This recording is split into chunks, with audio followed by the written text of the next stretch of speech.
আসসালামু আলাইকুম। বহুদিন আমি আসলে পেজে থাকতে পারি নাই। আমার বড় ভাইয়া হঠাৎ করে মারা যাওয়ার পরে আমার মনটা আসলে অনেকটাই খারাপ বা খুব টেনশনের ভিতরে যাই আমি আসলে। আর মনে হচ্ছে না যে আসলে এগুলো পেজের হিসাব আসলে মাথার মধ্যে নাই অত, কী করব না করবো। যাই হোক, এখন এখানে একটু আমি মশলাটা কষিয়ে নিচ্ছি। দেখলাম একটু হালকা হয়ে গিয়েছে, আবার একটু দিয়ে দিলাম। তো আমি আর একটু কষিয়ে নেব এটা। আর এখানে দিয়ে দেবো বেশ কয়েকটা বেবি টমেটো। এই যে দেখেন, এখানে বেবি টমেটো দিয়ে দিচ্ছি। এগুলোকে ভালো করে কষিয়ে নেব। দিয়ে পরে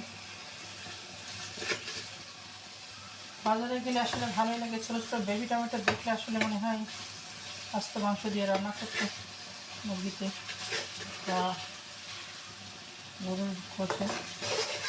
সবাই আসলে পছন্দ, বা আমার বাসায় আমার হাজব্যান্ড পছন্দ করে না মাংসের সাথে হাত দিয়ে রান্না করা, পেঁপে বা লাউ এগুলো দিয়ে রান্না করলে এগুলোকে পছন্দ করে না। যার কারণে আমাদের এরকমভাবে খাওয়া হয় না, সবজিটাই খাওয়া হয় বেশি। আর ভুনা জিনিস তো আমরা অতটাই খাই না। আমার যে যারা দেখছে বুঝতে পারবে, ভুনা জিনিস অত খাওয়া হয় না। এই জন্য এটাকে ভালো করে কষিয়ে নেব। আমার এই তেলটাও কিন্তু বেশ ছেড়ে আসছে। এখন আমি যেটা করব, এর ভিতরে মাছ দিয়ে দেব। মাছগুলো ভেজে নিয়েছি, তো এখন এটা দিয়ে দেব।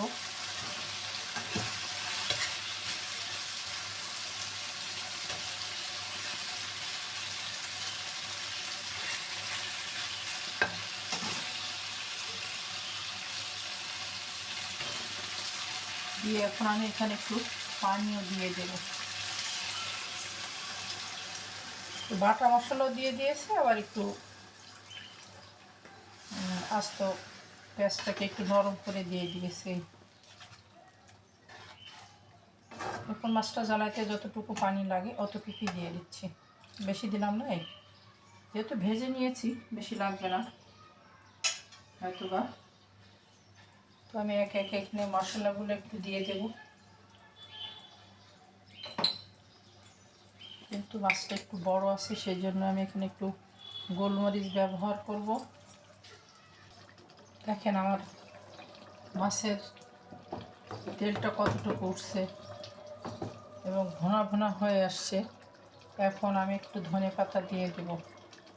আমার ভাইয়া আসলে 40 দিনে মারা যাওয়ার পরই আরেকটা ভাইয়ের মেয়ের বিয়ের সম্বন্ধ চলে আসছে, আর ছেলেপক্ষ তাকে জোর করে নিয়ে গেল এবং সেই বিয়েটার জন্য আমরা আবারও গিয়েছিলাম ঢাকায়। রোজার ঈদের পরের দিনকে আর কি শুরু হলো বিয়েটা। সব মিলিয়ে আসলে অনেকটাই কোলাহলের ভিতরে দিন গেল, ভালোই কাটছিল। বাড়িতে গেলে ভালোই লাগে। আর বোনদের বলতে আসলে বিয়ে হয়ে গেলে যা হয় অবস্থা সবাই জানতে পারবে, ভালো জানেও যে বাবার বাড়িতে আসলে ওই রকম আর হয় না। বাবা যেহেতু নাই, মাও নাই, একমাত্র বড় ভাই একটু খবর নিত ভালো মতো, আমরাও তাকে খুব স্নেহ করতাম। বড় ভাই যদিও, আমার ভাইটা এত সরল সোজা ছিল যে আসলে বলে কাউকে বোঝানো যাবে না।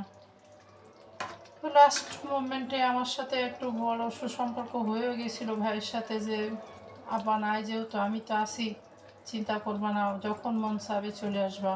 আসলে ওইভাবে যাওয়া হয় না, আসলে যারা কর্মজীবী শহরমুখী তাদের যাওয়া হয় না। আর আমি একটু কমই যেতাম বাবার বাড়িতে, এটা হলো কথা। মানে আমি চাইতাম না ছেলে মেয়ে কষ্ট পাক আমার জন্য, আমি কোথাও যাচ্ছি যে থাকবো কয়েকদিন, এটা আমি আসলে পেরে উঠতাম না। সে কারণে আমি আসলে একটু কমই যেতাম। এ পর্যায়ে আমি একটু আবার একটু জিরা গুঁড়াটা দিয়ে দিলাম, যেহেতু মাছটা একটু বড় আছে, না দিলে আবার ফ্লেভারটা কেমন আসে, এই জন্য এটা দেওয়া, ফ্লেভারের জন্য। তো যাই হোক, বড়ো ভাই চলে যাওয়াতে আমি আসলে দিন দিন যেন আরও বেশি মানসিকভাবে ভেঙে পড়তেছিলাম। তো সেখান থেকে রিকভারি করতে একটু করে আসছে, এই জন্য আমি অনেক দিন আর পেজের ভিতরে ঢুকতে চাই নাই বা আসিও নাই। ভালো লাগে না আসলে এখন আর গেলে, কোথাও ভালো লাগছে না। তো আল্লাহ হাফেজ, আসসালামু আলাইকুম। সবাই ভালো থাকবেন, সুস্থ থাকবেন, দোয়া করবেন। আল্লাহ হাফেজ।